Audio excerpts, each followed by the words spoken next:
Hello दोस्तों, कैसे हैं आप लोग। हमारी आज की कहानी का नाम है बेटी का हिस्सा। रमा के पिताजी को गुजरे हुए अभी 13 दिन ही हुए। रमा की माँ उसकी शादी से पहले ही गुजर गई थी। रमा से बड़े 2 भाई भाभी भी थीं जो रमा को बहुत प्यार करती थीं। बदले में रमा भी दोनों भाभियों को उतना ही मान देती थी। लेकिन आज अचानक न जाने क्यों एक पल में मायके में खालीपन लगने लगा। साथ ही घर में रिश्तेदारों की बातें उसका और मन तोड़ देती। दरअसल रमा के पिताजी गुजरने से पहले अपनी पूरी प्रॉपर्टी तीनों बच्चों में बराबर बांट गए थे, जिस बात को लेकर बुआ और चाची मिलकर दोनों भाभियों के कान भरती। भला बताओ बहू, ये भी कोई बात हुई। बड़ा गजब किया भाई ने भी। बेटी को हिस्सा कौन देता है। शादी कर दिया तो भला बेटियों का मायके में हिस्सा कैसा। बहू तुम तो रमा के जाने से पहले ही बोल देना कि जाने से पहले सारी चीज़ें तुम्हें देकर जाए, नहीं तो फिर मायके से रिश्ता खत्म। ये सारी बातें रोज़ रोज़ की हो गई थी। दोनों भाभियाँ भी चुपचाप ये बात सुनती, लेकिन कोई कुछ भी उन लोगों को ना कहता। रमा भी उनकी प्रतिक्रिया ना पाकर निराश हो जाती थी, लेकिन कुछ बोलती नहीं। जैसे तैसे 13 दिन बिताए रमा ने।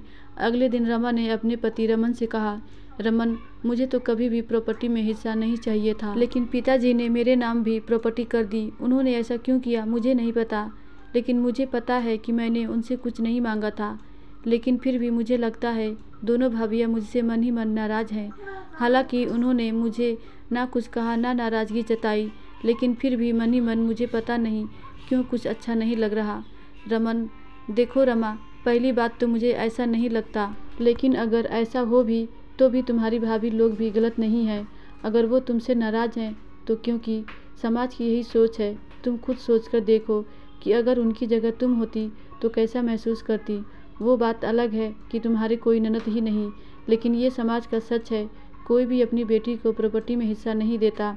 खैर कोई बात नहीं, आते वक्त बोलकर आना कि तुमको पैसा नहीं, भाइयों का साथ चाहिए, और पेपर पर साइन करके दे देना। रमा, हाँ सही कह रहे हो। अगले दिन जब रमा को अपने ससुराल वापस आना था तो वो अपने भाई भाभियों से मिलने उनके पास गई तो उसने फिर चाची और बुआ को वही बोलते सुना। वही सोफे पर दोनों भैया भाभी बैठे थे तो रमा ने सबके बीच में टेबल पर पेपर रखते हुए कहा, भैया भाभी, ये रहे प्रॉपर्टी के पेपर। मुझे तो कुछ भी नहीं चाहिए सिवाय आप सबके साथ प्यार और विश्वास के। तभी रमा की बड़ी भाभी ने सबके सामने बड़ी ही सहजता और प्यार भरे लहजे में कहा, रमा, लेकिन ये फैसला क्यों। हम में से तो किसी ने भी मना नहीं किया बाबूजी की दी हुई किसी भी चीज़ को लेने से, फिर आप क्यों मना कर रही हैं। पीछे से रमा की छोटी भाभी भी बोल पड़ी, क्या बात हो गई रमा, अचानक ये फैसला क्यों। तब रमा ने कहा, क्योंकि भाभी, मैं नहीं चाहती कि इस प्रॉपर्टी और पैसे की वजह से मेरा मायका मुझसे छूट जाए। आप सब मुझसे नाराज़ रहें। आप सबकी खुशी मेरे लिए सबसे पहले मायने रखती है।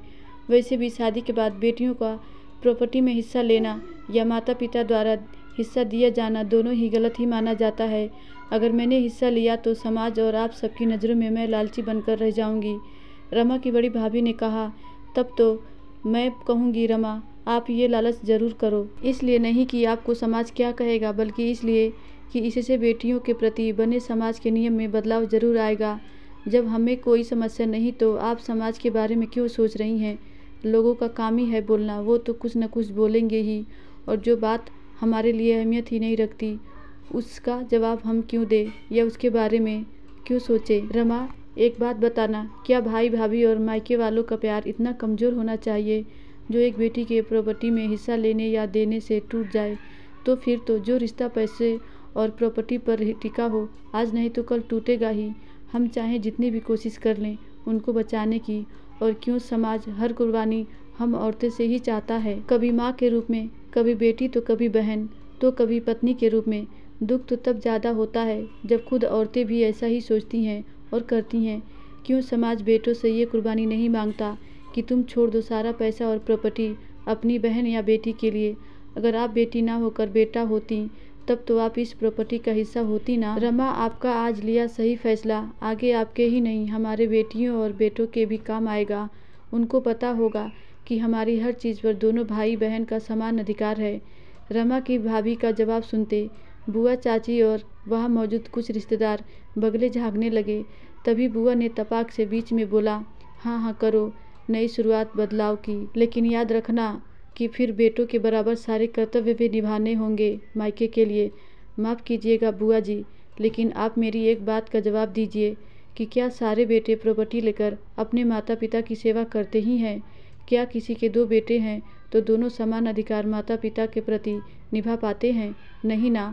आपके ही देख लीजिए, 10 साल से बड़े बेटे के साथ हैं, छोटा बेटा झांकने तक नहीं आता। प्रॉपर्टी में अपना हिस्सा लेकर अलग हो गया तो क्यों दिया आपने उसको हिस्सा?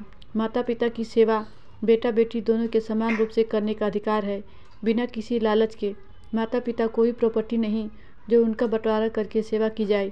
ये तो हमारा कर्तव्य बनता है कि चाहे माता पिता के पास पैसा प्रॉपर्टी हो या ना हो, हम उनकी सेवा मन से करें। रमा जिस दिन हर घर में शिक्षा से लेकर प्रॉपर्टी पर सभी चीज़ों में बेटा बेटी में फ़र्क ना होकर समानता होगी, तभी हम औरतों का हर जगह सम्मान होगा और समाज की सोच बदलेगी।